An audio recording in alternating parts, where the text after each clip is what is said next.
For those who are unaware of the blatant inspiration behind the Legpuppy documentation of Soho's venues being, well, obliterated, the main inspiration was Brass Eye, a pseudo news program that was broadcast in the early 90s. And, well, they had a whole controversial energy to them, because sometimes people even thought they were real news, which obviously for those who've seen it is a bit of a chuckle fest, because it wasn't. They would have all sorts of strange episodes, like there was an episode devoted to cake, a drug that people were being addicted to, and quite famously or infamously the program creator Chris Morris was able to convince celebrities of the time to endorse saying no to cake, like Phil Collins, various radio DJs. It was quite funny. They even had a special episode that was dedicated to how the media was mishandling the representation or the actual reporting of paedophilia, which obviously the people that read the Daily Mail thought was endorsing such horrible atrocities as some kind of vehicle for comedy, but really it was lampooning the media. And so that's where I got the idea for the Legpuppy dance-off. I mean, there's nothing more pointless than someone dancing for 5 days straight outside of venues. But I was actually trying to point out that protest without solution is in itself ineffectual. And I do believe, even though protests can actually bring a lot of people together and make them feel less alone, I think it's much more powerful, at least within this subject, that we have people celebrating what's happening right now in music.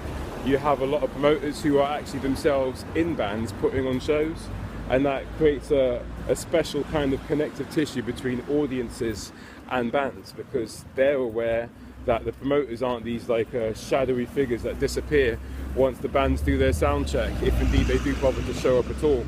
But they're actually people who care about having a lineup that is in some way similar in vibe, that it's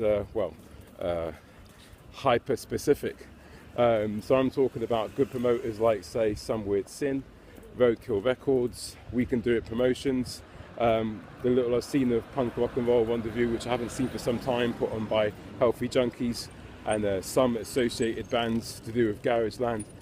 So yeah, I mean, I'd rather celebrate that than commiserate about certain venues that were poorly run, where bands are given a wad of tickets that are between £7 and £10 to flog to their mothers, sisters, brothers and sisters, you know, family members, you know what I mean, work members from their places of work, from their alter ego lives. Essentially, those venues weren't being run correctly, and thus weren't being frequented by the people who are really into music. I mean, not everywhere can be a community vibe place like, say, the Brixton Windmill, where people will certainly turn up and check out bands they haven't necessarily known too much about, but because one of the two of the bands that they love or maybe are playing, then they go down there anyway for a drink.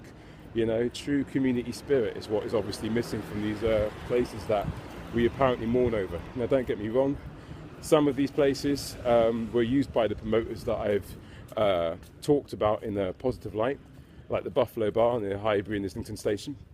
It's a shame that is gone. But there are new, better things happening in their place, and you can discover them. Don't get hung up on the idea that these venues are shut down. There's some good things coming out of certain protests, but a lot of it seems very almost being angry for the sake of it.